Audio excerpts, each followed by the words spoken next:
বিধাননগর কলেজের IKS committee ও IQAC কমিটির উদ্যোগে ভ্যালু এডেড কোর্সের আজ 14তম লেকচার আমরা শুনব।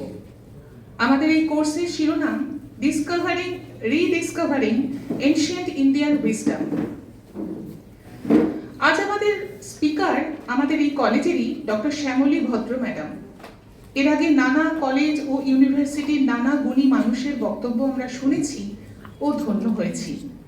আমাদের এই মহাবিদ্যালয়েও নানা গুণী অধ্যাপক অধ্যাপিকা আছেন যারা নিজের বিষয় ছাড়াও অন্য বিষয়েও তাদের অবাধ বিচরণ। সেরকমই একজন গুণী মানুষ শ্যামলী ম্যাডাম। চতুর্দশ বিদ্যার মধ্যে 4টি বেদ, 6টি বেদাঙ্গ, 4টি উপাঙ্গ, এর আরেকটি এক্সটেন্ডেড ক্লাসিফিকেশনও আছে। কিন্তু এই যে বেদাঙ্গ 6টি, তার মধ্যে একটি হলো জ্যোতিষ বা অ্যাস্ট্রোনমি। ভাবতে অবাক লাগে প্রাচীন ভারতে এই অ্যাস্ট্রোনমি ও অ্যাস্ট্রোলজির কত অগ্রগতি হয়েছিল। আজ ম্যাডামের বক্তব্যের শিরোনাম role of astronomy in ancient Indian astrology. Lecture শুরু হওয়ার আগে তার সম্পর্কে 2-4 কথা। ডক্টর শ্যামলী ভদ্র ম্যাডাম অ্যাপ্লাইড ম্যাথামেটিক্স নিয়ে ক্যালকাটা ইউনিভার্সিটি থেকে এমএসসি, এমফিল এবং পিএইচডি করেছেন। তার রিসার্চ এরিয়া ছিল ম্যাথামেটিক্যাল মডেলিং। ইন্ডিয়া গভর্নমেন্টের দ্য ডিপার্টমেন্ট অফ ফিনান্সের দ্বারা এই মডেল অ্যাপ্রিসিয়েটেড হয়েছিল। ওয়ার্ল্ড ব্যাংক এই মডেলটিকে এই ফিল্ডে the pioneer model of south Asian countries বলে অভিহিত করেছিলেন। এ তো গেল প্রথাগত শিক্ষার কথা, কিন্তু এছাড়াও অপর বিষয়েও ম্যাডামের নানা পড়াশোনা আছে। 2025 পর্যন্ত ম্যাডামের প্রায় 9টি বই পাবলিশ হয়েছে। এহেন গুণী মানুষের বক্তব্য আজ আমরা শুনব। দীর্ঘদিন চর্চা করছেন জ্যোতিষ নিয়ে। 2024 সালে জ্যোতিষ ভারতী উপাধিতে ভূষিত হয়েছেন। ম্যাডামের আজকের বিষয় role of astronomy in ancient Indian astrology. Lecture শুরু হওয়ার আগে আমি আমাদের টিসিএস স্যার অরূপ স্যারকে আমি অনুরোধ করব ম্যাডামকে একটু উত্তরীয় দিয়ে সম্ভাষণ করার জন্য। সত্যি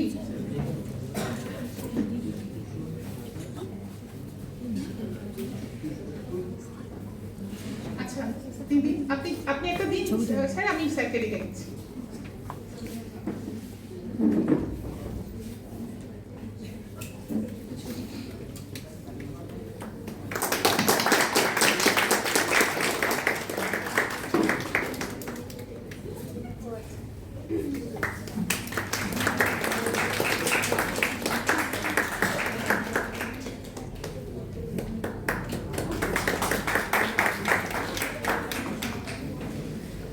আমরা অনেক আগ্রহ নিয়ে ম্যাডামের জন্য অপেক্ষা করছি। এই বিষয়ে আমরা লেকচার শুনবো। ম্যাডামকে অনুরোধ করছি তার লেকচার শুরু করার জন্য।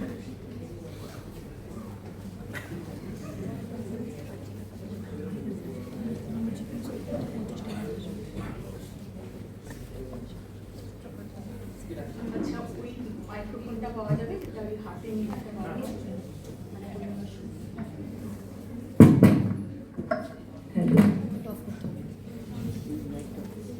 এখানে আছেন আমাদের মাননীয় অধ্যক্ষ, মাননীয় টিসিএস, মাননীয় অধ্যাপক অধ্যাপিকারা এবং আমার প্রিয় ছাত্রছাত্রীরা। আজকে আমি যে বিষয়ে বলছি তার নামটা একটু অন্যরকম, role of astronomy in ancient Indian astrology. তো এ বিষয়ে বলতে গেলে প্রথমেই বলতে হয় যে আমি কি তাহলে অ্যাস্ট্রোলজি বা এখন যে জ্যোতিষ আমরা দেখি, জ্যোতিষ চর্চা, তার সম্পর্কে তোমাদের বলতে এসেছি? না, আমি তা বলতে আসিনি। আমি তোমাদেরকে বলছি প্রায় 5000 বছর আগে কিভাবে ভারতীয়রা, ভারতীয় মুনি ঋষিরা অ্যাস্ট্রোনমি চর্চা করতেন এবং তাকেও অ্যাস্ট্রোলজির সঙ্গে মিশিয়েছিলেন। সেই দুটো একসঙ্গে মিলিয়ে কি দাঁড়িয়েছে বা এখনই বা কীভাবে তার চর্চা হচ্ছে, এই বিষয়ে আমি তোমাদের আজকে বলবো। তো বলবার আগে আমি ছোট্ট দুটো কথা বলে নিচ্ছি যে যেহেতু শারীরিক কারণে আমি দীর্ঘক্ষণ দাঁড়াতে পারি না, হয়তো আমাকে একটু বসতে হতে পারে, সেজন্য আমি মাননীয় অধ্যাপকদের কাছে ক্ষমা চেয়ে নিচ্ছি আগে। যে দাঁড়িয়ে দাঁড়িয়ে যদি না বলতে পারি পুরোটা। আর প্রিয় ছাত্রছাত্রীরা, তোমাদের বলবো যে তোমরা এটা একটু মন দিয়ে শুনবে। প্রতিদিন আমি এই আইকেএস লেকচার সিরিজ অ্যাটেন্ড করছি এবং দেখছি যে ছাত্রছাত্রীরা পিছনে এত কথা বলে, এত চেয়ারের শব্দ করে যে আমাদের মনটা, যিনি বলছেন তার মনটা ডিস্ট্র্যাক্টেড হয়ে যাচ্ছে, তিনি কনসেন্ট্রেশন রাখতে পারছেন না। তো এই রকম আমার ক্ষেত্রে তোমরা করবে না আশা করি, কারণ তাহলে আমি আবার সব ভুলে যাব, কিছু বলতে পারবো না। তো তোমরা একটু সহযোগিতা করো, তোমরা একটু চুপ করে শোনো। মনে হয় একটু নতুন জিনিসই তোমাদের বলতে চলেছি, যেগুলো তোমরা এআই দিয়ে সার্চ করলে বা গুগলে খুঁজলেও পাবে না। একটু অন্যরকম কথাই বোধহয় আজ বলবো। তো আমরা প্রথমে অ্যাস্ট্রোনমি দিয়ে শুরু করি, তারপরে আমরা ধীরে ধীরে অ্যাস্ট্রোলজিতে যাব। তো বহু প্রাচীন কাল থেকে ব্যাবিলনীয় সভ্যতা, সমসাময়িক ভারতীয় সভ্যতা, সমসাময়িক চৈনিক সভ্যতা, প্রায় 5000 বছর আগে থেকেই আমার মানুষেরা তারা আকাশ সম্পর্কে আগ্রহী হয়েছিল। কেন আগ্রহী হয়েছিল? প্রথমত আকাশেই রয়েছে, দিনের বেলায় আমরা সূর্য দেখতে পাচ্ছি, যে সূর্য আমাদেরকে বাঁচিয়ে রেখেছে, পৃথিবীকে বাঁচিয়ে রেখেছে, মানুষকে বাঁচিয়ে রেখেছে।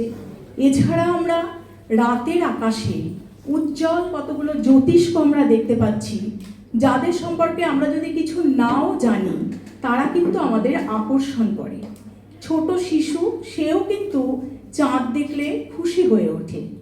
তাই এই যে এই আকর্ষণটা কিন্তু এমনি হয়নি। দেখা গেল যে এই ভারতীয় সভ্যতা বা ব্যাবিলনীয় সভ্যতা, ওই সময়কার কথা আমি বলছি, প্রাচীন ভারত, 5000 বছর আগে, 2000 বছর আগে, যখন কোনো গুগল ম্যাপ ছিল না, যখন কোনো টেলিস্কোপ ছিল না, যখন কোনো পলিউশনও ছিল না, আকাশ ছিল সম্পূর্ণ উজ্জ্বল ঝকঝকে আকাশ। এবং সেই আকাশে আমরা যে নক্ষত্র গ্রহদের দেখতে পেতাম, তাদেরকে তারা তাদের জীবনযাত্রায় কাজে লাগালেন। কি করে কাজে লাগালেন?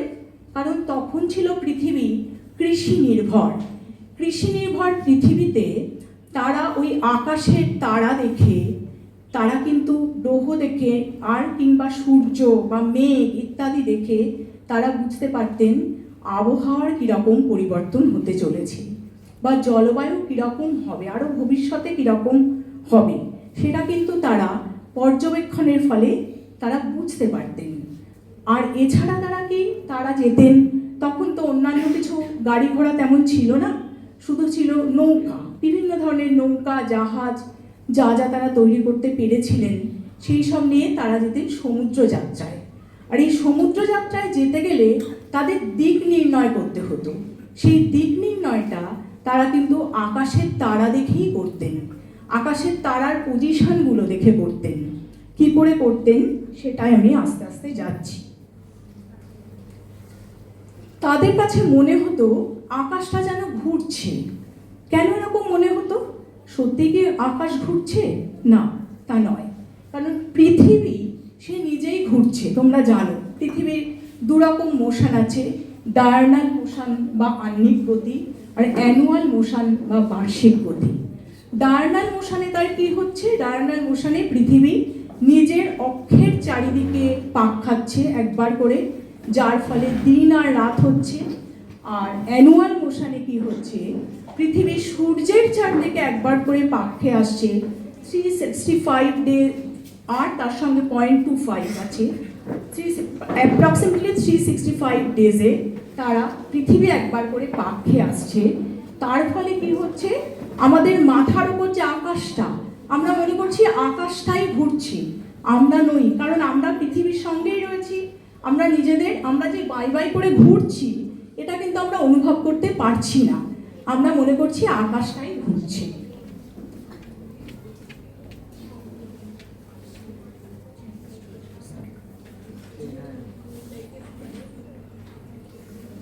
হচ্ছে না কেন? ওটা ম্যানুয়ালি করে দাও।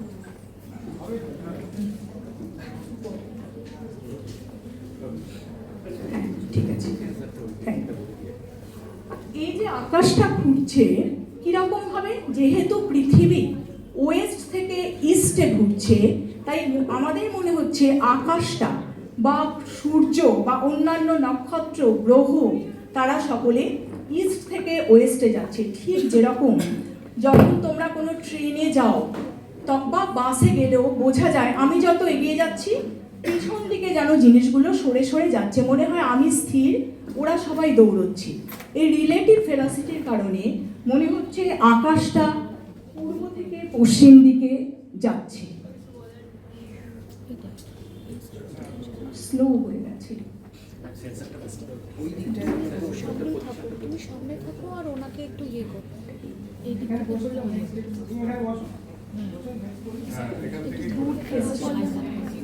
হ্যাঁ, তাহলে যদি একটা নির্দিষ্ট সময় টাইম আর প্লেস যদি নেওয়া হয় তাহলে দেখবে যে আমাদের মাথার উপরে যে আকাশ সেটা কিন্তু সবসময় স্থির নেই। আমরা সবসময় সেখানে গ্রহ নক্ষত্রের পজিশনগুলো চেঞ্জ হচ্ছে। যেমন ধরো কালকেই আমি দেখছিলাম রাতের আকাশে কালপুরুষ। কালপুরুষ তোমরা চেনো, যে কালপুরুষ হচ্ছে কতগুলো নক্ষত্রপুঞ্জ, তাদেরকে আমরা যদি ডটেড লাইন দিয়ে যোগ করি কল্পনায় মনে হয় যেন একজন শিকারী দাঁড়িয়ে আছে এবং তার পায়ের কাছে একটা কুকুর রয়েছে। এই কালপুরুষটা কালকে আমি দেখছিলাম একটু যেন উত্তর পূর্ব দিকে রয়েছে। এটাই যখন তোমার বৈশাখ মাসের আকাশ হবে, চৈত্র মাস বা মানে এপ্রিল মাস, মার্চ মাস, মে মাস, দেখবে কালপুরুষটা একদম মাথার ওপর রয়েছে। এবং এই কালপুরুষটাকে ধরেই তখনকার দিনে অ্যাস্ট্রোলজাররা সেই রাশিগুলোর ভাগ করেছিলেন, সেটা আমি একটু পরে আসছি। নেক্সট দাও। প্ল্যানেটসগুলো, সেগুলো আমরা যখন দেখি মনে হয় প্ল্যানেটসগুলোই ঘুরছে, নক্ষত্রর কোনো স্মরণ নেই, কিন্তু অ্যাকচুয়ালি তা নয়। নক্ষত্র আমাদের পৃথিবীর রেসপেক্টে আকাশে প্রতিদিন 1 ডিগ্রি করে সরছে, সূর্যও সরছে, যার জন্য আমাদের সূর্যের উত্তরায়ণ, দক্ষিণায়ন ইত্যাদি যে আমরা বলি সেই জিনিসগুলো আমরা পাচ্ছি। নেক্সট, এবার দেখো এই যে আমি সেলেস্টিয়াল স্ফিয়ার কথাটা ইউজ করেছি। সেলেস্টিয়াল স্ফিয়ার মানে কি? মহাজাগতিক গোলক। সেটা কি? যেহেতু পৃথিবীর একটা গোল জিনিস এবং আমরা ভেসে রয়েছি মহাজগতের মাঝখানে, তাহলে আমাদের চারপাশে যে আকাশ সেটাকে আমরা কিন্তু একটা স্ফিয়ারের মতো দেখি, অ্যাজ ইফ সেটা একটা হলো স্ফিয়ার। এবং সেই হলো স্ফিয়ারে কারা আছে? সেখানে রয়েছে সমস্ত তারারা। তুমি যেখানেই থাকো না কেন পৃথিবী, আমি তারাগুলোকে আমি দেখতে পাবো, আমি প্ল্যানেটসগুলোকে দেখতে পাবো। এই স্ফিয়ারটাকে আমরা বলছি সেলেস্টিয়াল স্ফিয়ার। পৃথিবী যেহেতু 23.5 ডিগ্রি অ্যাঙ্গেল করে ঘুরছে তার অ্যাক্সিসের সঙ্গে, কাজেই north celestial pole, south celestial pole আর এক্লিপ্টিক আমরা কাকে বলছি? সূর্যের চারদিকে পৃথিবী যে ঘুরছে তাকে আমরা বলছি এক্লিপ্টিক। এই যে এখনকার দিনে আমরা যখন জানি স্ফেরিক্যাল পোলার কোঅর্ডিনেটস, আমরা ম্যাথামেটিশিয়ানরা ইউজ করি আকাশের এই গ্রহ নক্ষত্র তারা তাদের কোঅর্ডিনেটস বোঝার জন্য। কোঅর্ডিনেটস কথাটির মানে কি? তোমরা এটাও ক্লাস 10-এ 9-10-এ পড়েছো সবাই, যে একটা কোনো বিন্দুকে বোঝাতে আমরা যে কোনো দুটি স্ট্রেট লাইন আমাদের দরকার, দুটো অ্যাক্সিসের আমাদের দরকার হয় এবং তার রেসপেক্টে আমরা ওই বিন্দুটিকে বুঝি। ঠিক সেরকম আকাশ সেলেস্টিয়াল স্ফিয়ার, মিনিমাম স্ফিয়ারে আমরা জানি সেটা 3 ডাইমেনশনাল, তো মিনিমাম আমাদের 3টে ডাইমেনশন দিয়ে আমরা আকাশকে বুঝি। আমরা এখন বুঝি, আগে যারা কি করতেন সেটা আমি পরে বলছি। তো আমরা আমাদের এই চাঁদ বলো, সূর্য কিংবা অন্যান্য নক্ষত্র, প্ল্যানেটস, তাদের সবাইকে আমরা কিন্তু সেলেস্টিয়াল স্ফিয়ারের রেসপেক্টে তাদের পজিশনগুলো আমরা জানতে পারি। নেক্সট দেখো, আমরা যদি আমাদের পজিশন চেঞ্জ করি তাহলে কিন্তু আমাদের মাথার ওপরের আকাশটাও চেঞ্জ হবে। আমরা যদি অবজারভার যদি এখানে থাকি একদম নর্থ পোলে, তাহলে একেবারে নর্থ সেলেস্টিয়াল পোল বা জেনিথ যেটা, সেখানেই থাকবে আমার পোল। আমি যদি ইকুয়েটারে থাকি, এখান থেকে যোগ করে যে লাইনটা উঠে গেছে এইখানে থাকবে আমার চোখে নর্থ সেলেস্টিয়াল পোলটা, ওখানে থাকবে। আমি যদি যে কোনো ইন্টারমিডিয়েট অক্ষাংশে থাকি তাহলে আমি দেখব সেলেস্টিয়াল পোলটা এখান থেকে যোগ করে যে লাইনটা আমি টেনে দিয়েছি সেখানে আমি সেলেস্টিয়াল পোলটাকে দেখতে পাবো। এটা আমরা এখন যে ভিত্তিতে আকাশকে আমরা দেখি, কারণ আমাদের হাতে টেলিস্কোপ আছে, আমাদের কোঅর্ডিনেট জিওমেট্রি অনেক উন্নত, আমরা গ্রহ নক্ষত্রগুলোকে স্পষ্টভাবে দেখতে পাচ্ছি। নেক্সট, এবার তোমরা অক্ষাংশ দ্রাঘিমাংশ সম্পর্কে সকলেই জানো। গোটা পৃথিবীকেই প্রত্যেকটা প্লেসের স্থানাঙ্ক কোঅর্ডিনেট ঠিক করার জন্য এই ল্যাটিটিউড লঙ্গিটিউড ঠিক করা হয়েছে, এবং সেটা হচ্ছে অক্ষাংশ হচ্ছে angular distance from north two south of the equator. Equator হচ্ছে ঠিক মাঝখানে, পৃথিবীর মাঝখানে যদি আমি কেটে দিই পৃথিবীকে দুভাগ করে, যেটা পৃথিবীকে দুটো ভাগে ভাগ করবে, একটা হচ্ছে নর্থ আর একটা হচ্ছে south, north hemisphere and south hemisphere, তা সেইটাকে আমরা বলছি ইকুয়েটার। তার থেকে দূরত্ব দিয়ে আমরা অক্ষাংশ মাপি। আর দ্রাঘিমাংশ হচ্ছে প্রাইম মেরিডিয়ান, পৃথিবীকে যদি মাঝখান দিয়ে আমি কেটে দিই একটা কমলা লেবুকে হাফ করার মতো, তাহলে আমরা প্রাইম মেরিডিয়ানের দুদিকে যে এইগুলোকে আমরা পাবো তাদের হচ্ছে 0 থেকে 180 ডিগ্রি ইস্ট আর ওয়েস্ট, ওই লাইনগুলোকে আমরা বলছি লঙ্গিটিউড। আমাদের কলকাতার মনে হয় আমাদের ল্যাটিটিউড লঙ্গিটিউডটা হচ্ছে 23.5 ডিগ্রি আর 88 ডিগ্রি কত মিনিট ইস্ট, আর 23 ডিগ্রি 22 মিনিট নর্থ, এরকম আমাদের কলকাতার এই পজিশনটা। নেক্সট, আমরা যদি কোনো পোলেও নেই, ইকুয়েটার নেই, আমরা যেমন কলকাতায় আছি, আমাদের চোখে আকাশটা কিন্তু আমরা এই রকম দেখতে পাই, এবং এর রেসপেক্টে আমরা এখন যখন টেলিস্কোপ সেট করি, আমরা সেই টেলিস্কোপিক ভিউজগুলো আমরা বলি যে হ্যাঁ দেখো এত ডিগ্রি অ্যাঙ্গেলে দেখো, এরকম করে দেখো, তাহলে তোমরা দেখতে পাবা। আমরা আমাদের ছাত্রদেরকে যখন বোঝাই আমরা এইভাবে বোঝাই, কারণ আমাদের হাতে এখন অনেক পাওয়ারফুল ম্যাথমেটিক্স রয়েছে, সেটা দিয়ে আমরা আকাশটাকে পড়তে পারছি। নেক্সট, এবার আমরা একটা বিশেষ স্টারের কথা বলছি, দ্যাট ইজ সার্কামপোলার স্টার, মানে ধ্রুব তারা আমরা বাংলায় যাকে বলি। সার্কামপোলার স্টার কি বলছে? যে স্টারটা যে কোনো একটা অক্ষাংশে রয়েছে এমনভাবে যার কোনো অস্ত হয় না, দিনের আলোয় আমরা তাকে দেখতে পাই না, সূর্যের আলো থাকে বলে। স্টারটা কিন্তু সব সময় এক জায়গায় ফিক্স হয়ে থাকে। এই ধ্রুব তারাটাই হচ্ছে, যারা আমরা নর্থ পোলের দিকে থাকি না তাদের কাছে ধ্রুব তারাটাই হচ্ছে কিন্তু নর্থ ডিরেকশনকে বোঝাচ্ছি।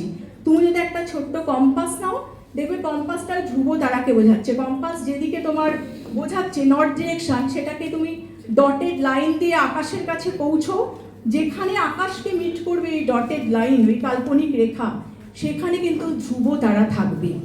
তখনকার দিনেও এই সার্কামপোলার স্টারের গুরুত্ব ছিল অসাধারণ, এবং আমরা এই বিষয়ে একটু পরে বলছি। নেক্সট, দেখো আমরা যে যেখানে দাঁড়িয়ে আছি, to an observer in the northern hemisphere, পোলেও নেই ইকুয়েটারেও নেই, এরকম যদি হয় যে হরাইজনে যে নর্থ পোলে আছে তার কাছে আকাশটা ঠিক এর মাথার ওপর, যে সেলেস্টিয়াল ইকুয়েটারে আছে পৃথিবী 23.5 ডিগ্রি অ্যাঙ্গেল করে ঘুরছে, তাকে মাঝখান দিয়ে কেটে দেওয়া হয়েছে, তার মাঝামাঝি পজিশনে যে রয়েছে তার কাছে আকাশটা হচ্ছে এই দিকে সে দেখবে।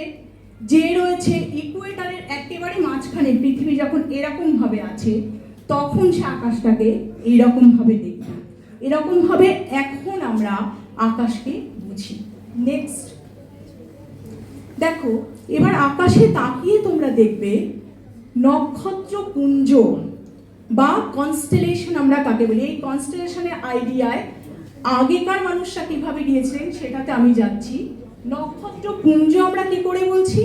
নক্ষত্রপুঞ্জ বলছি যে অনেকগুলো নক্ষত্রের সমষ্টি, তাদেরকে আমরা যেন একটা ডটেড লাইন দিয়ে জুড়ে দিয়েছি, তাহলে কিন্তু আমরা নক্ষত্রপুঞ্জ পাবো। এবং এই নক্ষত্রপুঞ্জগুলো এখন আমাদের আকাশে আমরা তাকালে দেখতে পাবো। আসলে কলকাতার আকাশে এত হ্যালোজেন লাইট, এত ধুলো ধোঁয়া, আমরা পরিষ্কার করে কিছু দেখতে পারি না। দেখলে তোমরা কাউকে কাউকে চিনতে পারতে। নেক্সট, এবার আমি চলে যাচ্ছি অ্যাস্ট্রোলজিতে। এতক্ষণ আমরা কিভাবে অ্যাস্ট্রোনমি পড়ি, অ্যাস্ট্রোনমি জিনিসটা কি, অ্যাস্ট্রোনমি মানে আকাশবিদ্যা, সেটা নিয়ে তোমাদের দু চার কথা বললাম। আমি যেটা বলছি, আমাদের হাতে তো টেলিস্কোপ রয়েছে, অনেক পাওয়ারফুল ম্যাথামেটিক্যাল টুলস রয়েছে যা দিয়ে আমরা এটাকে পড়তে পারছি। কিন্তু আজ থেকে 5000 বছর আগে তারা কিভাবে আকাশকে পড়তেন সেটা কিন্তু খুব ইন্টারেস্টিং, এবং আমার মনে হয় তোমরাও জেনে খুব আনন্দিত হবে। তো এই যে জ্যোতি কথাটা কি বলা হচ্ছে, ভারতীয় দর্শনে বলা হচ্ছে তথা চ অধীত বেদ বেদাঙ্গিনী চ কল্প ব্যাকরণ ছন্দ জ্যোতি নিরুক্তাখ্যানী যেন তস্য ভাব তত্ত্বং তেন। তার মানে বেদাঙ্গ হচ্ছে 6 প্রকার, শিক্ষা, কল্প, ছন্দ, জ্যোতি, নিরুক্ত। এই জ্যোতি কথাটির অর্থ কি? জ্যোতি কথাটির অর্থ জ্যোতিষ, অর্থাৎ ক্যালেন্ডার স্টাডি। এখন যে জ্যোতিষ পড়া হয়, এই জ্যোতিষ কথাটিতে কিন্তু তখন ক্যালেন্ডার স্টাডি ছিল প্রথমে। তারপরে কি হলো, ব্যাবিলনীয় সভ্যতায় প্রথম এলো অ্যাস্ট্রোলজির ধারণা। তারা কি করলেন, তারা ওই গ্রহগুলোকে বিভিন্ন কল্পনায় রূপ দিতে লাগলেন এবং তাদের নিয়ে কিছু মাইথোলজিক্যাল গল্প, এবং তারা মনে শুরু করলেন যে ওই গ্রহগুলো যেন আমাদের জীবনে কোনো প্রভাব ফেলছে, এবং তারা সেইভাবে ক্যালকুলেশন করতে শুরু করলেন। ভারতীয় জ্যোতিষে প্রথমে কিন্তু ক্যালেন্ডার স্টাডি দিয়েই শুরু হয়েছিল, কিন্তু ভারতীয় জ্যোতিষের 2টি পার্ট, একটা হচ্ছে জ্যোতিষ ও গণিত, যাকে বলা হয় জ্যোতিষতন্ত্র, আর একটা হচ্ছে ফলিত জ্যোতিষ। আমি যখন জ্যোতিষের কথা বলছি, আমি ক্যালেন্ডার স্টাডি দিয়েও শুরু করছি, প্লাস আমি ফলিত জ্যোতিষে কেন এভাবে তারা স্টাডি করেছিলেন সেই কথাটাও বলছি। তো নেক্সট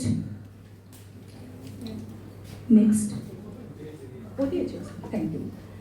আচ্ছা, তখন যারা ছিলেন সেই 5000 বছর আগে বেদব্যাস, বশিষ্ঠ, অত্রি, পরাশর, কাশ্যপ, ভৃগু, জৈমিনী, এই পরাশরের সূত্র, জৈমিনীর সূত্র এখনো জ্যোতিষীরা ব্যবহার করেন। তারা কি করছেন, তারা সকলে ছিলেন জ্যোতিষশাস্ত্রে পারদর্শী। পরে প্রথমে তারা ছিলেন জ্যোতির্বিজ্ঞানী, আর মাঝখানে আরো অনেক মুনি ঋষি এসেছেন। আর তোমরা যাদের নাম জানবে তারা হচ্ছেন বরাহমিহির এবং কবি কালিদাস। কালিদাস ছিলেন, আমরা জানি তিনি ছিলেন মহাকবি, কিন্তু তা কিন্তু নয়। কালিদাস মহাকবি তো ছিলেন বটেই, তিনি ছিলেন জ্যোতির্বিজ্ঞানী এবং একজন দক্ষ জ্যোতিষী। কালিদাসের সূত্র, জ্যোতিষের সূত্র, হোরা বিজ্ঞানাম রহস্যম বলে একটা বই আছে, সেখানে কালিদাসের জ্যোতিষের সূত্র আমরা পাই। আর বরাহমিহিরের সূর্য সিদ্ধান্তের কথা তো তোমরা জানোই। আর তাছাড়া মিহিরের স্ত্রী খনা, তার কথাও তোমরা জানো। খনার বচনগুলো দেখো, আমি একটা ছোট্ট বলছি, বেশিরভাগ বচনই কিন্তু ছিল কৃষি ভিত্তিক, কৃষি কেন্দ্রিক। তিনি কি বলছেন, যদি বর্ষে মাঘের শেষ, ধন্যী রাজার পুণ্যি দেশ।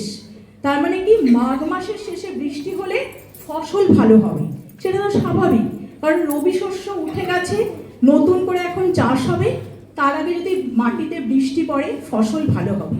খনার বচনগুলো তোমরা যদি পড়ো, দেখবে বেশিরভাগই কৃষি প্রধান তিনি কিছু কথা বলেছেন, তাতে কৃষি যাতে কি করে ভালো হবে সেই কথাই বেশি বলেছেন।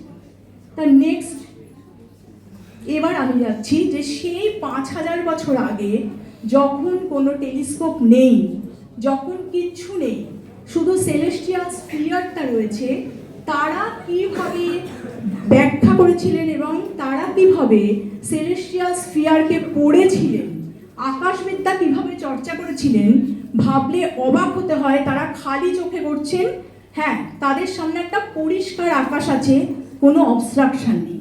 তারা কি বললেন, মেষ, বৃষ, মিথুন, কর্কট, সিংহা, কন্যা, তুলার্থ, বৃশ্চিকভম, ধনুরথ, মকর, কুম্ভ, মীন, ইতি রাশয় কথিতা। কি অদ্ভুত দেখো, তারা পুরো সেলেস্টিয়াল স্ফিয়ারকে, ওই যে আমি নক্ষত্র পুঞ্জের কথা বললাম, তারা 12টি নক্ষত্র পুঞ্জ সিলেক্ট করলেন। এবং কেমনভাবে 12টি নক্ষত্রপুঞ্জ সিলেক্ট করলেন, কি আশ্চর্য, খালি চোখে তারা করছেন। প্রতিটি নক্ষত্রপুঞ্জ একজন আর একজনের থেকে সম দূরত্বে, তারা ইকুই ডিস্ট্যান্ট। কেন কি, প্রতিটি নক্ষত্রপুঞ্জ আকাশে স্পেস নিয়ে আছে তাদের ধারণায় 30 ডিগ্রি 30 ডিগ্রি 30 ডিগ্রি করে। টোটাল সেলেস্টিয়াল স্ফিয়ার 360 ডিগ্রি, তাকে 12 দিয়ে ভাগ করলে 30 ডিগ্রি। প্রতিটি নক্ষত্র 30 ডিগ্রি করে, নক্ষত্রপুঞ্জ 30 ডিগ্রি করে স্পেসে রয়েছে। তারা খালি চোখে দেখে বলছেন, এটা মনে রাখতে হবে, আজ থেকে 5000 বছর আগে। এইগুলোকেই আমরা রাশি নামে জানি। তোমরা অনেকে কাগজ উল্টিয়ে দেখি না, আমরা প্রায় প্রত্যেকেই দেখি তো আজ আমার রাশিফল কি আছে। তো কে এই রাশি ও ওই রাশি, তারা কিন্তু একটা ক্লাস্টারিং করেছিলেন। তারা কি করেছিলেন, কেন তারা এরকম করলেন? আমি যে বললাম যে জ্যোতিষ ও তন্ত্রের সঙ্গে ফলিত জ্যোতিষের কথা আসবে, তারা আকাশকে স্টাডি করার সঙ্গে সঙ্গে মানুষকেও স্টাডি করতে শুরু করলেন। তারা বললেন যে মানুষেরা, পৃথিবীর যত মানুষ, তাদের সবাইকেই 12টা ভাগে ভাগ করা যায়। সেটা আমাদের প্রাচ্যে নয়, আমাদের পাশ্চাত্যেও একই কথা বলা হয়েছে। ওদের ভাগের ব্যাপারটা একটু অন্যরকম, আমি পরে আসছি সেই কথায়। তো এই যে 30 ডিগ্রি করে স্পেস নিয়ে আকাশে রয়েছে সবাই, ওরা এই কথাটা বললেন এবং আমরা আপাতত এটা মেনে নিচ্ছি, পরে আমি এর প্রমাণ দিচ্ছি। তো মেষ, বৃষ, মিথুন, কর্কট। মেষ মানে কি, যে যে নক্ষত্রগুলো নিয়ে, নক্ষত্রপুঞ্জ নিয়ে সৃষ্টি হয়েছে, তাকে যদি আমি ডটেড লাইন দিয়ে যোগ করি, আমি একটা মেষের মাথা দেখতে পাবো। আমি যদি বৃষকে এরকম যোগ করি, আমি একটা বৃষর মাথা দেখতে পাবো। ওটা কিন্তু আমার কল্পনায়, যেমন কালপুরুষকে আমরা কল্পনা করি সেই রকম।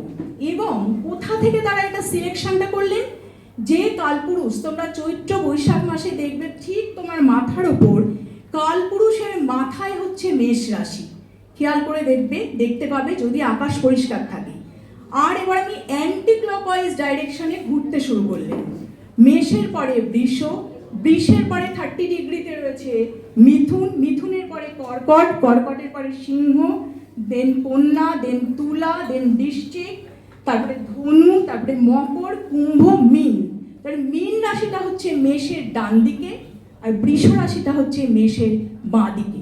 অ্যান্টি ক্লকওয়াইজ ডাইরেকশন, খেয়াল করো অঙ্কে কিন্তু আমরা অ্যান্টি ক্লকওয়াইজ ডাইরেকশনকে পজিটিভ ডাইরেকশন ধরি সব সময়তে, আর ক্লকওয়াইজকে নেগেটিভ ডাইরেকশন ধরি। তাহলে তারা 5000 বছর আগে এই ধারণা করে গেছেন যে অ্যান্টি ক্লকওয়াইজ হচ্ছে পজিটিভ এবং ক্লকওয়াইজ হচ্ছে নেগেটিভ। সেভাবেই তারা এই রাশিগুলিকে সিলেক্ট করেছেন। নেক্সট, এবার এই যে রাশিগুলো, আকাশে তো হাজার হাজার কোটি কোটি নক্ষত্র রয়েছে, আমরা কি সমস্ত নক্ষত্রকে চিনতে পারবো ওই রাশির মধ্যে? না। তারা কিন্তু সেখানেও একটা, মানে খালি চোখে কি করে তারা করেছিলেন ভাবলে অবাক লাগে। সেখানেও তারা 27টি নক্ষত্রকে সিলেক্ট করলেন। 27টি, ওই নক্ষত্রপুঞ্জের মধ্যে, কালপুরুষের মধ্যে যেমন সব নক্ষত্রকে তুমি আইডেন্টিফাই করতে পারবে না, লুব্ধককে পারবে কারণ লুব্ধক সবচেয়ে উজ্জ্বল বলে, সেরকম এইগুলোর মধ্যে এই নক্ষত্রপুঞ্জ মেষ, তারা 27টি নক্ষত্র, তারা কি বললেন, অশ্বিনী ভরণী চৈব কৃত্তিকা রোহিণী তথা মৃগশীর্ষ তথৈ ভদ্রা তথা প্রক্তা পুনর্বসু পুষ্যা শ্লেষা মঘা পূর্বফল গুণোত্তর ফাল্গুনী হস্তা চিত্রা শতরশ্চ বিশাখা চানুরাধিকা জ্যেষ্ঠামূলা তথা প্রক্তা পূর্বাষাঢ়া তথোত্তরা শ্রবণা চ ধনিষ্ঠা চ শতভীষা তথা পুরা পূর্ব ভাদ্রোত্তরা ভাদ্রে রেবতী চ ভ সঙ্গকা।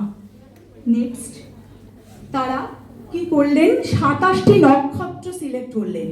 অশ্বিনী, ভরণী, কৃত্তিকা, রোহিণী, মৃগশিরা, আদ্রা, পুনর্বসু, পুষ্যা, অশ্লেষা, মঘা, পূর্ব ফাল্গুনী, উত্তর ফাল্গুনী, হস্তা, চিত্রা, স্বাতী, বিশাখা, অনুরাধা, জ্যেষ্ঠা, মূলা, পূর্বাষাঢ়া, উত্তরাষাঢ়া, শ্রবণা, ধনিষ্ঠা, শতভীষা, পূর্ব ভাদ্রপদ, উত্তর ভাদ্রপদ, রেবতী।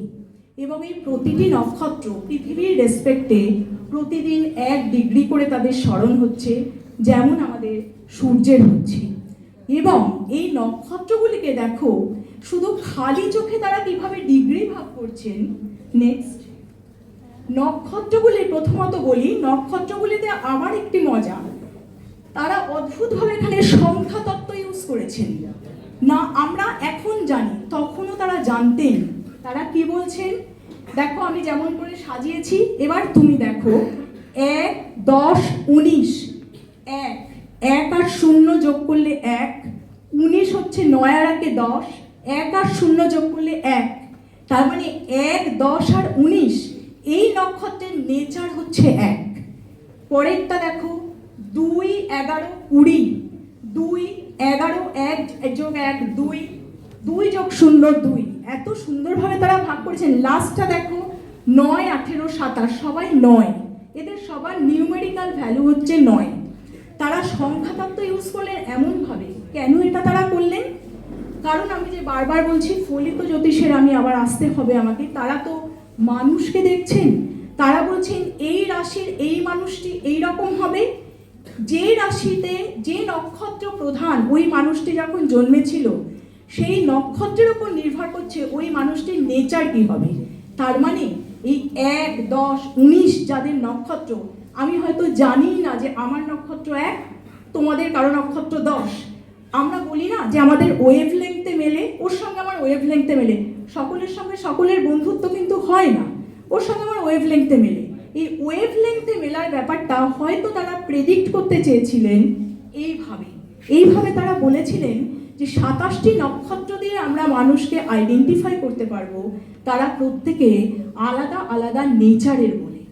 নেক্সট দেখো, এবার তারা একটা ছোট্ট সূত্র বললেন, এবং সেটা যে স্ফেরিক্যাল পোলার কোঅর্ডিনেটসের কত বড় একটা জিনিস আমি বলি, ব্যাখ্যা করি, তোমরা বুঝবে।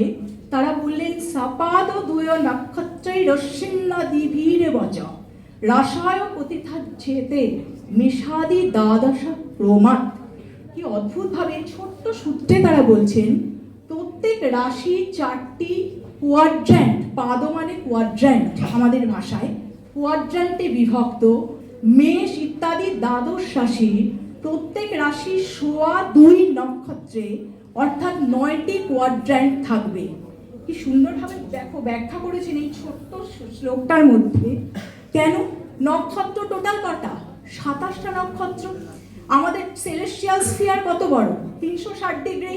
তাহলে 360কে যদি 27 দিয়ে ভাগ করি, 13 ডিগ্রি 20 মিনিট, যেটা আমরা অঙ্কে এখন ব্যবহার করি। এরা পল, বিপল, অনুপল ইত্যাদি শব্দ ব্যবহার করেছেন, আমি এখন তার ভাষায় ডিগ্রি মিনিট করেছি। ডিগ্রি মানে 60 ডিগ্রি, 60 মিনিটে 1 ডিগ্রি, 60 সেকেন্ডে 1 মিনিট, সেটাই ওরা ব্যবহার করেছেন। তাহলে এই যে এবার দেখো এই নক্ষত্র, আমরা জানি রাশির স্পেস কত, আমি একটু আগেই বলেছি রাশির স্পেস হচ্ছে 30 ডিগ্রি। তাহলে 13 ডিগ্রি 20 মিনিট, তার আবার কটা কোয়াড্র্যান্ট? 4টে কোয়াড্র্যান্ট।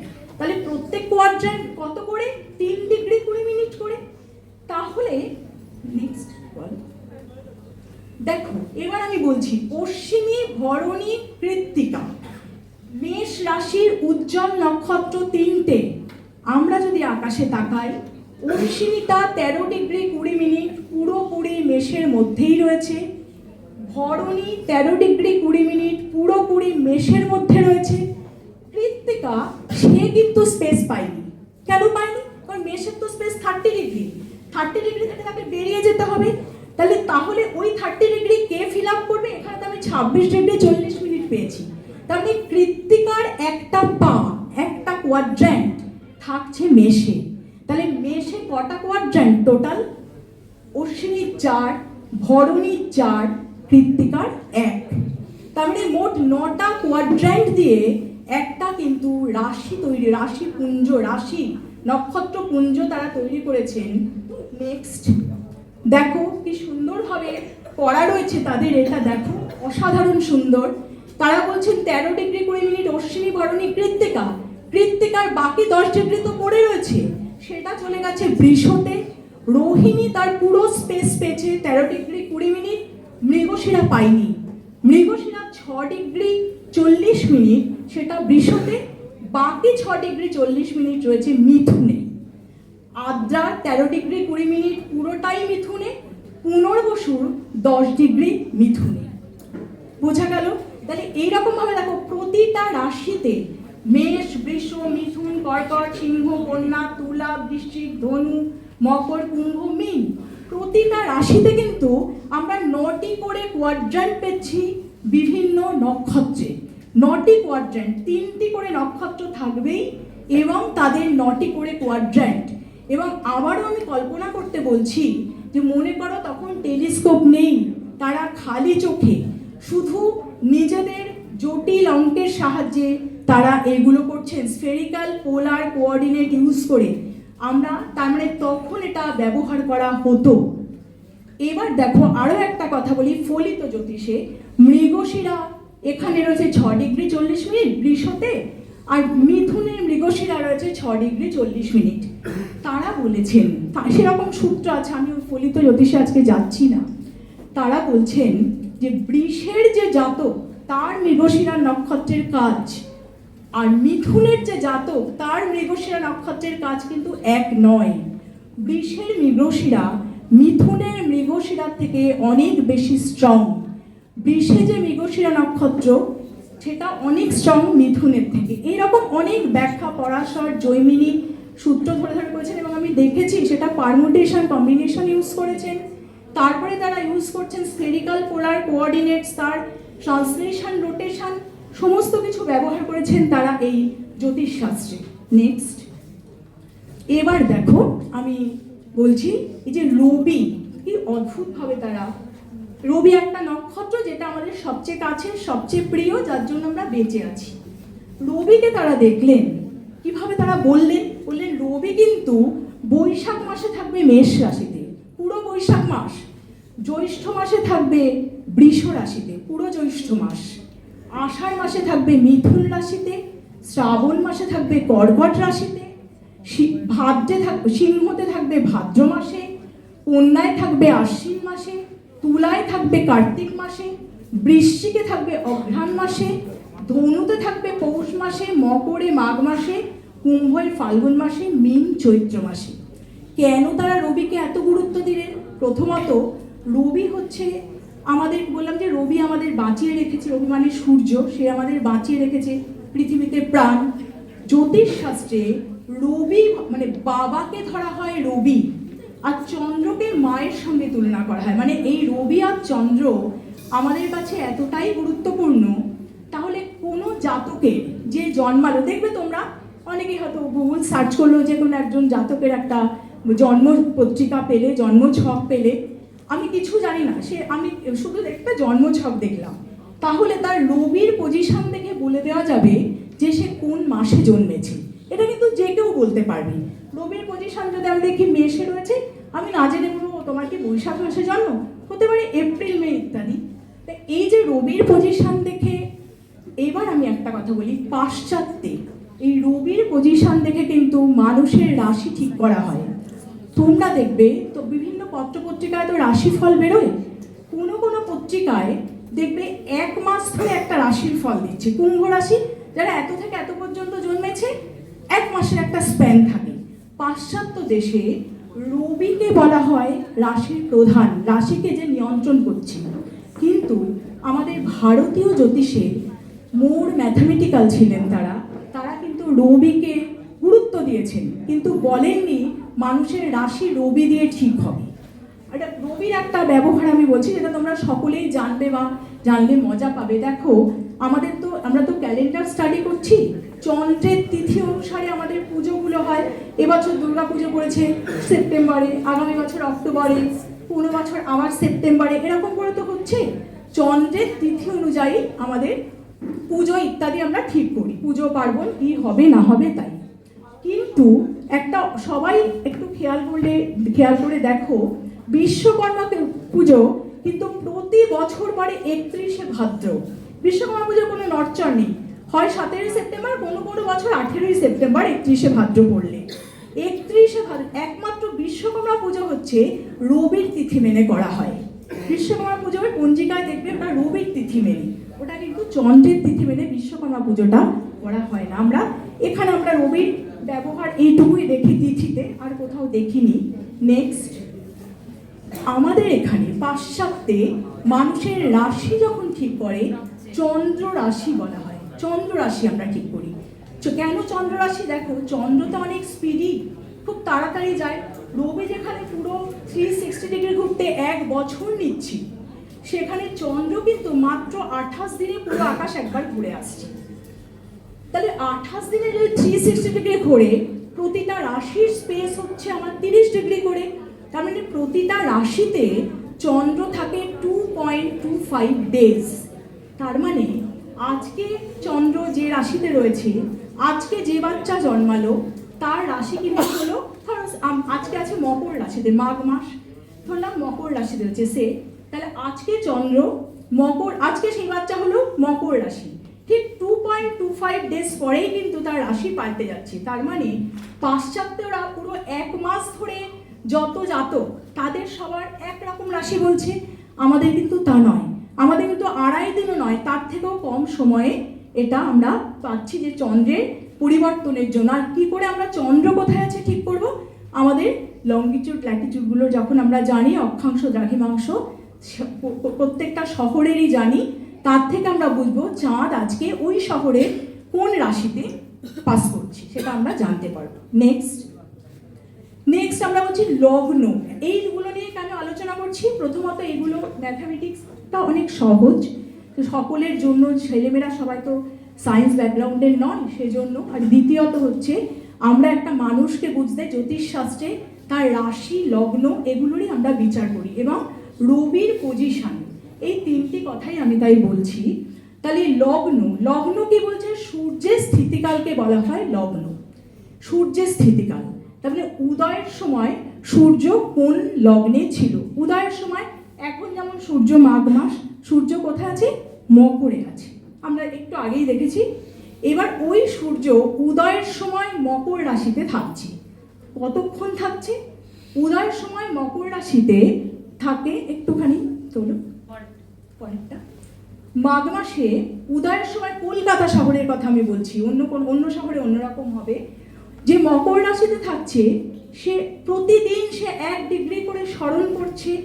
এই যে প্রতিদিন এক একটা লগ্নে, এক একটা রাশিতে সূর্য কতক্ষণ থাকছে, বা সূর্যের কাছে একটা রাশি পুঞ্জ, নক্ষত্র পুঞ্জ কতক্ষণ থাকছে, সেটাকে আমরা বলি লগ্ন মান। সেই লগ্ন মানটা কত? লগ্ন মানটা হচ্ছে 4 দণ্ড 32 পল 17 বিপল। আমি যদি এই আমাদের এখনকার ভাষায় বলি, সেটা হচ্ছে 2 ঘন্টা 20 মিনিটের কাছাকাছি। 4 দণ্ড 32 পল 17 বিপল হচ্ছে 2 ঘন্টা 20 মিনিটের কাছাকাছি। তার মানে আজ ভোরবেলায় যে শিশু জন্মালো, তার লগ্ন মকর, তার 2 ঘন্টা 20 মিনিট বাদে সে চলে যাবে কুম্ভে, তার 2 ঘন্টা 20 মিনিট বাদে সে চলে যাবে মিনে। এইভাবে প্রত্যেকটি শিশুকে আমরা আলাদা আলাদা করে আইডেন্টিফাই করতে পারবো এই জ্যোতিষের বিচারে। এবার নেক্সট চলো, দেখো এই যে আমি কথাগুলো বললাম, আমি বললাম বলেই কি এগুলো সত্যি তোমাদের বিশ্বাস করতে হবে? না, অঙ্ক এ কথা বলে না। অঙ্ক বলে আগে প্রমাণ, তারপরে বিশ্বাস। কোথায় আমরা প্রমাণ পাই? দেখো 5000, 2000, 3000, 4000 বছর আগে যেগুলো তারা বলেছিলেন, তার অনেক পরে তাদের হাতে কিছু ছিল না। হয়তো তারা ভূর্জপত্রে কিছু লিখেছিলেন, বা নাও লিখতে পারেন, কারণ তখন শুনে শুনে গুরুকুল শিক্ষা ব্যবস্থা ছিল, শুনে শুনে সবাই শিখতো, জানতো, সেগুলো চর্চা করতো। মাঝখানে অনেক বৈদেশিক আক্রমণ হয়ে গেছে, যার জন্য সেগুলো আস্তে আস্তে হারিয়ে গেছে। কিন্তু এখনো তোমরা যদি যাও, এর প্রমাণ কোথায় পাবে? আজ থেকে প্রায় 300 বছর আগে 1734 খ্রিস্টাব্দে রাজস্থানের জয়পুরে মহারাজা দ্বিতীয় জয় সিং, তিনি জ্যোতির্বিজ্ঞানী ছিলেন, জ্যোতিষশাস্ত্রে পারদর্শী ছিলেন এবং গণিতজ্ঞও ছিলেন। তিনি কি করলেন? তিনি অদ্ভুত কতগুলো গাণিতিক মডেল তৈরি করলেন মাটিতে, অ্যাজ ইফ তিনি আকাশটাকে ওই স্ফেরিক্যাল পোলার কোঅর্ডিনেটস সহ পুরোটাকে তিনি মাটিতে নামিয়ে আনলেন। কি করে মাটিতে নামিয়ে আনলেন?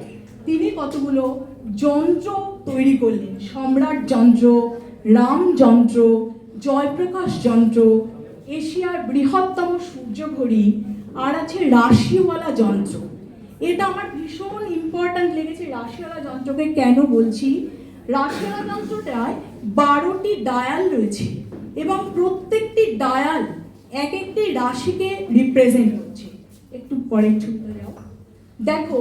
এবারে বলছি সম্রাট যন্ত্র, দেখো কি সুন্দর মাটিতে দাঁড়িয়ে রয়েছে। আমি কিন্তু আকাশে যাইনি, আমার কাছে টেলিস্কোপ নেই, কিচ্ছু নেই। আমি এই দেখো, এটা হচ্ছে পৃথিবীর ইকুয়েটার। পৃথিবীকে হাফ করে যদি কেটে ফেলি, এইটা তার রেডিয়াস, এই যে ডায়ামিটারটা বা এই যে রেডিয়াসটা, এটা দেখো একটা সিঁড়ি উঠে গেছে। এই সিঁড়িতে তুমি যদি টপে গিয়ে দাঁড়াও, তোমার মাথা যেখানে আকাশকে স্পর্শ করবে সেখানে আছে ধ্রুবতারা। ওই লাইনকে আমি যদি ডট ডট করে টেনে দিই, আমি নর্থ পোলে পৌঁছে যাব। এটা কিন্তু হবেই। তোমরা গেলে রাত্রে গেলে খুব ভালো করে বুঝতে পারবে। দিনে গেলে কি বুঝবে? দিনে আছে সূর্যঘড়ি, এশিয়ার বিগেস্ট সূর্যঘড়ি, এবং যেহেতু দিল্লির অক্ষাংশ দ্রাঘিমাংশ এবং জয়পুরের অক্ষাংশ দ্রাঘিমাংশ আলাদা, ওখানে আমি গিয়ে দেখেছি যে সূর্যের ইন্ডিয়ান স্ট্যান্ডার্ড টাইম বলছে, গ্রিনউইচ স্ট্যান্ডার্ড টাইম বলছে এবং জয়পুর স্ট্যান্ডার্ড টাইম বলছে। তিনটে সময় কিন্তু সম্পূর্ণ আলাদা। এই ঘড়িতে সব রয়েছে। রামযন্ত্রের পাশেই রয়েছে রাশিওয়ালা যন্ত্র, তার 12টি ডায়াল, এবং কি অদ্ভুত, তোমরা জানলে অবাক হবে। আমি কিছুই জানি না, কিছু এসব সম্পর্কে যদি নাও জানি, কিছুই জানি না। ঠিক দেখবে মাঘ মাসের ভোরবেলায় প্রথম সূর্যের আলো এসে পড়বে মকর রাশির ডায়ালে। 2 ঘন্টা 25 মিনিট পরে সেটা সরে গিয়ে যাবে কুম্ভ রাশির ডায়ালে। মানে আমি কিচ্ছু জানি না, আমি শুধু ওখানে গিয়ে দাঁড়িয়ে বুঝতে পারবো এখন লগ্ন কোনটা, এখন মকর লগ্ন, এখন কুম্ভ লগ্ন। এবং সারাদিনে সূর্যাস্তের সময় পর্যন্ত বা পরেও, সূর্যাস্তের পরে আর বোঝা যায় না, সূর্যাস্তের সময় পর্যন্ত সে 6 বার চেঞ্জ করবে। তোমরা যদি সারাদিন থাকো তোমরা এটা খুব ভালো দেখতে পাবে। যদি জয়পুর নাও যেতে পারো, তোমরা দেখবে দিল্লিতে কনট প্লেসে, যেখানে LICর অফিস রয়েছে বিরাট, তার পাশে একটা মাঠে খুব অনাদরে এই যন্ত্রগুলো পড়ে রয়েছে। আমি গিয়ে যখন দৌড়াদৌড়ি করে দেখছি, ওদের অফিস থেকে লোক ছুটে এসছে, বলছে আপনি এগুলো, এবং আমি যখন ব্যাখ্যা করছি ওরা সবাই লাইন দিয়ে শুনছে, বলছে আপনি এত জানেন? আমরা তো জানি না, আমরা জানি এগুলো এমনি পড়ে রয়েছে। মানে ঠিক এই রকম তোমরা দেখতে পাবে। আর কোথায় দেখতে পাবে? বেনারসে দেখতে পাবে। মহারাজ মানসিংহের যে বাড়ি, তার বাড়ির ছাদে একটা মিনিয়েচার অবজারভেটরি আছে। সেখানে এই সব যন্ত্রগুলো আছে, খুব ছোট্ট ছোট্ট করে তৈরি করা, কিন্তু তারা সবাই একই কাজ করছে। তার মানে দেখো, 5000 বছর আগে যে জিনিস তারা বলে গেছেন, তার অনেক বছর পরে, মাত্র 300 বছর আগে, মহারাজ দ্বিতীয় জয়সিং এই যন্ত্রগুলো তৈরি করে সেই সময়টাকে নামিয়ে আনলেন মাটিতে। কেন এটা সম্ভব হলো? এটা একমাত্র সম্ভব হলো যে এইটা নিয়ে চর্চা করতে গিয়ে আমি দেখেছি যে জ্যোতিষ কিন্তু শুধু এই স্ফেরিক্যাল পোলার কোঅর্ডিনেটসেই তারা সীমাবদ্ধ থাকেননি। তারা কিন্তু 4th ডাইমেনশন একটা নিয়েছেন, টাইম, সময়কে। এই 4টে ডাইমেনশন দিয়ে তারা এই আকাশকে ব্যাখ্যা করেছেন বলেই তারা খালি চোখে এত নিখুঁতভাবে সমস্ত ব্যাখ্যা করেছেন যে আজও একই রকমভাবে আকাশে ওই স্পেস নিয়ে, ওই রাশি, ওই নক্ষত্র, ওগুলো সব দাঁড়িয়ে রয়েছে, এবং তার কোনো রকম নির্ভুল, এতটুকু কোনো ভুল চুক তোমরা সেখানে পাবে না।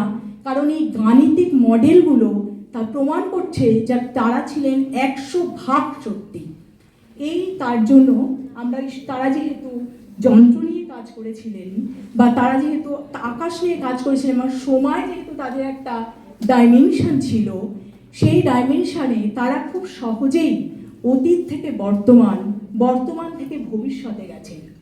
আজ আমরা যে জ্যোতিষ দেখতে পাই, আমি সবাইকে ছোট করছি না, তারা বেশিরভাগই কিচ্ছু জানেন না অঙ্ক, এবং তারা বেশিরভাগই পাথরের ব্যবসা করেন। এটা কিন্তু জ্যোতিষ নয়, যার জন্য হয়তো আমাদের কিছু ভুল ধারণা জন্মে গেছে। ও জ্যোতিষ মানেই তো বুজরুকি, জ্যোতিষ মানেই তো কিছু না। কিন্তু তোমরা অবাক হবে শুনলে, এই যে জ্যোতিষীরা, আমি যদি চাকরির নিয়ে যাই যে আমার চাকরি হবে, দেখবে জ্যোতিষী তোমাকে D10 চক্র, দশমাংশ বিচার করবেন। বিয়ের কথা নিয়ে গেলে তারা নবাংশ চক্র বিচার করবেন। এগুলো অ্যাকচুয়ালি তারা কিছুই জানেন না, তারা হয়তো একটা ছক দেখে করছেন। অ্যাকচুয়ালি এগুলো স্ফেরিক্যাল পোলার কোঅর্ডিনেটসে ট্রান্সলেশন অ্যান্ড রোটেশন, সেগুলো মিক্স আপ করলে যা হয়, দ্যাট ইজ নবাংশ চক্র, দ্যাট ইজ দশমাংশ চক্র, দ্যাট ইজ ত্রিশাংশ চক্র। এগুলো কিন্তু কেউই এখন আর চর্চা করেন না। তোমরা তো অনেক ছোট, আমি তোমাদেরকে বলবো, জ্যোতিষ চর্চার কথা আমি বলছি না, সেটা তোমাদের ভালো লাগলে পরে করবে। তোমরা জ্যোতির্বিজ্ঞানের চর্চা করো। তোমরা যাও, কোনো অবজারভেটরিতে যাও, তোমরা দেখো, তোমরা দেখে অবাক হবে আজ থেকে 5000 বছর আগে যে আকাশকে তারা কিভাবে পর্যবেক্ষণ করেছিলেন। কোনো টেলিস্কোপ নেই, কোনো অঙ্ক নেই, কিন্তু তাদের মাথায় এত সুন্দর ক্যালকুলেশন হয়ে গেছে, তারা লিখেও রাখেননি, গুরুকুল পরম্পরায় সেগুলো এসেছে। এখন কিন্তু সেগুলো হারিয়ে গেল। কেন হারিয়ে গেল? কারণ এটা 300 বছরের পরে আর তেমন কিছু হয়নি। কারণ মাঝখানে হচ্ছে 190 বছরের ব্রিটিশ শাসন। তারা আমাদের মসলিন তৈরি করা যেমন নষ্ট করে দিয়েছে, আমাদের যেগুলো সূক্ষ্ম সূক্ষ্ম জিনিস ছিল সেভাবে সব নষ্ট করে দিয়েছে। তো আমাদের বিধাননগর কলেজের ITS কমিটি তো নাম দিয়েছে রিডিসকভারিং এনশিয়েন্ট ইন্ডিয়ান উইজডম। একদম চমৎকার নাম। আমি তোমরা তরুণ প্রজন্ম, তোমাদেরকে বলবো তোমরা রিডিসকভার করো, তাহলে হয়তো আবার একদিন আমরা ওইখানে পৌঁছতে পারবো। ধন্যবাদ সবাইকে।